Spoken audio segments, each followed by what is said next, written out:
Hello everyone, welcome back to the channel. Market Racking Walls here, certified dry stone waller with the Dry Stone Walling Association of Great Britain, DSWA Level 3 Advanced, also instructor certified and DSC certified journeyman Level 2 with the US organization, the Dry Stone Conservancy. With that being said, I just want to talk about the caps. The last video we did, I just kind of showed the wall. Now I'm going to go ahead and show you the caps. Let me go ahead and show you what's going on here, what I'm doing. So with the capstones, basically, let's start over here. What we got going on. So I'm doing a 19-inch with an overhang of about 2.5. 2.5 is basically my level. I put my level underneath the wall, so it gives me my 2.5-inch depth there, like the overhang. So for example, I'm just going through, I'm trying to find, these are the big sheet stocks, bluestone sheet stock. Walk over here, show you what this looks like. So basically, buy a pallet of this material. Oh, by the way, we're at the workshop space. Last workshop happened here. When we take a workshop on Racking Walls, you can find the scheduling there, spring and fall. But this is basically a pallet of sheet stock. 6 or 7 to a pallet. Like on this side, they look really sweet. How nice and thick those are. So great for steps, caps, tie stones, stuff like that. So basically, get one of those pallets and try to find almost equal sizes. I'm looking for things that are fairly flat, top and bottom.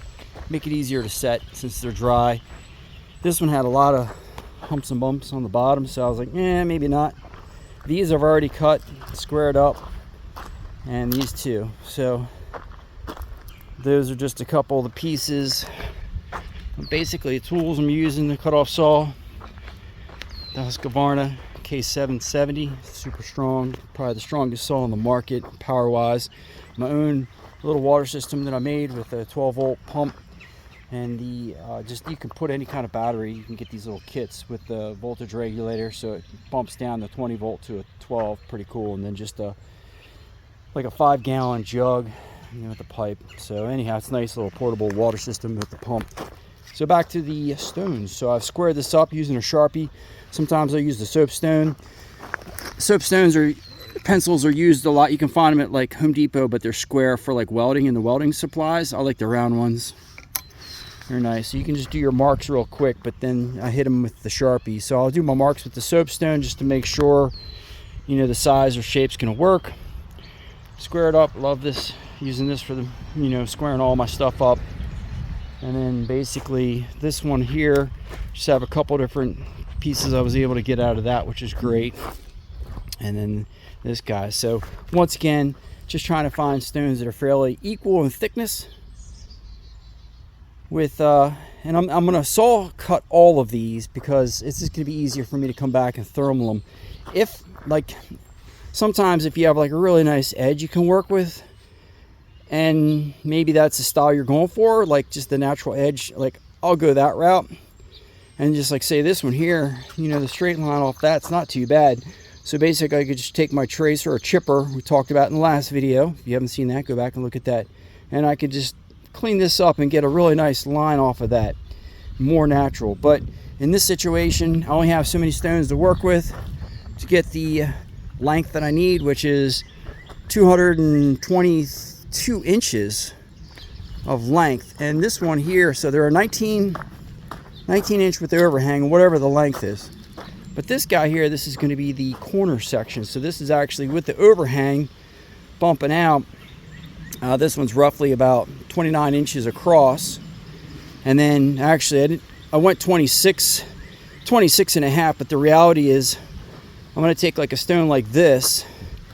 This would be overhanging, and then this section here will be pushing out. So the reality is this one could have just been a straight up 24. So, but that's okay. When I get to the job site and get all these set, I can go back and I'll probably thermal them ahead of time.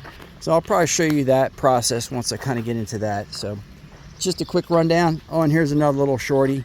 This one broke. A really nice sheet, but it broke, and that's kind of a bummer. But that right there is a nice little 17 inches across with 19. So just kind of put that in with the big pieces. All right, well that's it. Just my little note section here. So I got a 44, a 23, a 39, a 36, a 15, a 49, and a 17. And that comes out to about, it wasn't quite 225. I was trying to shoot for 225, but the reality was it's like 223. But the reality is I only really needed 22, and some of those I just kind of rounded down, so they're a little bit longer, which is good. All right, let me get back to it. Saw cutting. Oh, I didn't mention, but when I saw cut these, I'll do a quick saw cut dry just to get the line, and then come back and hit the water. So that way, because if you hit the water, sometimes the Sharpie comes off. So that's just a quick little note. All right. Okay, so I just wanted to show you, everyone, these are the dry cuts that I did first, just to get the lines all marked out with everything. Next, I'll fire up the water and finish everything up here. So there's the little guy right over here. Good use of that stone, since, like I said, it broke in half, which is a total bummer. And that can happen, so it's good to have a little bit extra. Right now, I don't have any extras cut, but I believe with what I have, will work out just fine. And if I need more, I'll just come back and grab another piece, because I got that one over there. So, all right, let's get into it. So today, back doing the thermaling with the Bluestone, using the oxygen and propane setup with a 6-inch rosebud tip. Let me go ahead and show you what I got going on. I got everything started here. So the flame's going, and what I found is you don't have to have like a super hot flame, like not like a super, like a cutting flame. It's almost like a wide, so you just really want to play around with it.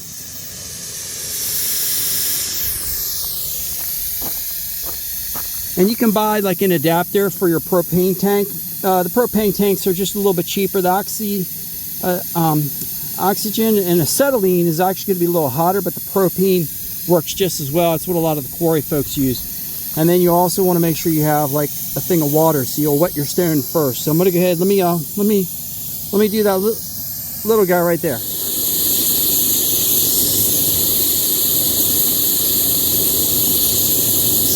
Now the other thing I do is I try to keep the torch kind of like at an angle. You don't want it straight on. If you get it straight on, the flying stone could come back and clog your nozzle. So I kind of try to get it at an angle, like maybe a 45-degree angle, and then I just kind of work backwards. Now you'll notice too, I also chisel face this, so I have less area that I have to hit. Because sometimes when you torch it, the corners don't always, it doesn't always, maybe because of the heat, but it doesn't always hit the corners so well.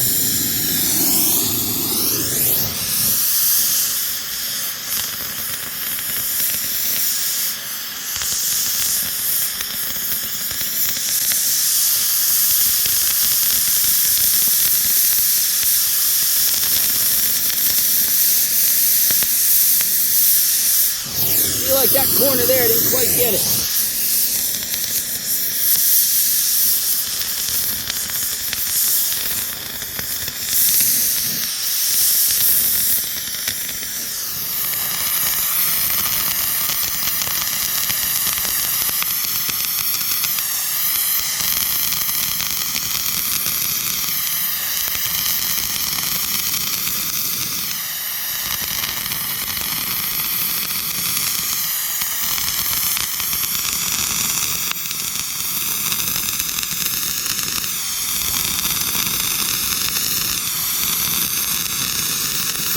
Now when you're torching, you want to make sure too that you're not like standing in the direct fire where the stone's going to go flying. So just be off to the side as you do it and just work in one direction. That's pretty much it. It's a lot of fun. It's a pretty simple setup. If you want to get into it, it definitely makes it easy when you can just cut a stone, come back and thermal it, and you don't have to worry about like dressing it up and the risk of it getting like damaged by doing like a feather and wedge. But a feather and wedge would be another nice technique that you could use, which doesn't allow you to have to go back and dress it later, really.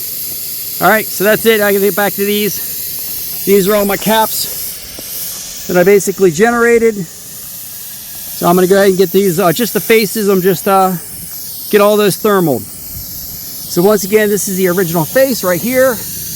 And then that section right there has already been thermaled. One last thing to point out here, which I did not, was that your rosebud tip has to be specific to your gases. So this one is for the propane and the oxygen. And then on the back of that package, it had numbers. So my range is between 10 and 15 for my gauges. And then also for the propane, this one's like 2 to 10 is what this is. So just something else to point out. And just wanted to share that little tip with you. So you just can't just buy a Rosebud tip without knowing what setup you're going with. And I think this is actually, this one can do a combo. So I can go both ways, which is great. If you've enjoyed this video, take the time and please like it. Also subscribe to our channel if you're interested in seeing more dry stone work. Also, we have the workshops at the Rock and Walls Training Center, and we look forward to seeing you on the next video. Thank you again. I've included a couple of videos that you might find of interest. I'm part of this series on this dry stone wall in Hanover, Pennsylvania. Take care and rock on.